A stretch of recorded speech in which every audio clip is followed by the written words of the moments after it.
So we bought a bigger property to start with. We started out with a smaller property, and then as we grew, we outgrew our property, but we also had a better income.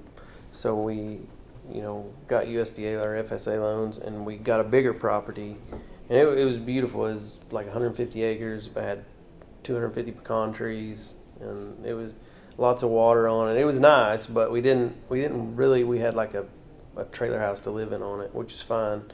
But we've got 4 kids, so you outgrow that pretty quick.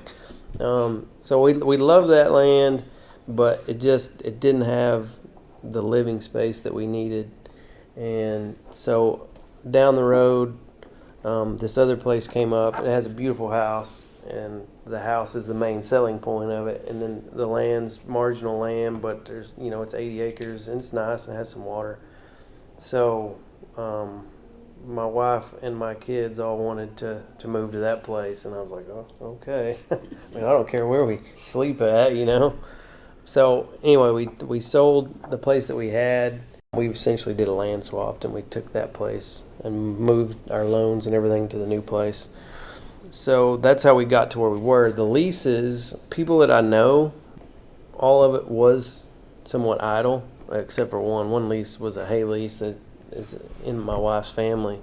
But these were idle lands that are sitting there. I happen to know the owner and just said, hey, why don't you let me lease that property? And some of them at first were like, no, I don't think so.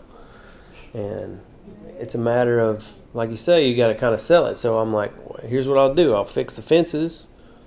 I'll clear some brush on it. Don't cost you anything. And they said, okay, that sounds like a good idea.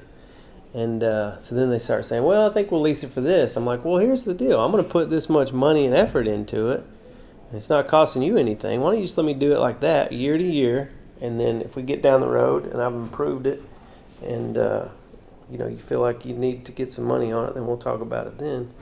And so after they see you manage that land properly, they're like, hey, you know what? Don't worry about it. You keep the management up, and we'll do it. So, but it's hard to find that kind. I mean, it's hard to find people that'll do that'll trust you to do it. I just knew these people, and so both of the tracts that I lease for grazing like that are within a mile from my house, so I can drive my little side by side over there, which is nice. My hay lease is about 7 or 8 miles down the road, which is still not bad, but it's family land, and I lease it just specifically for hay.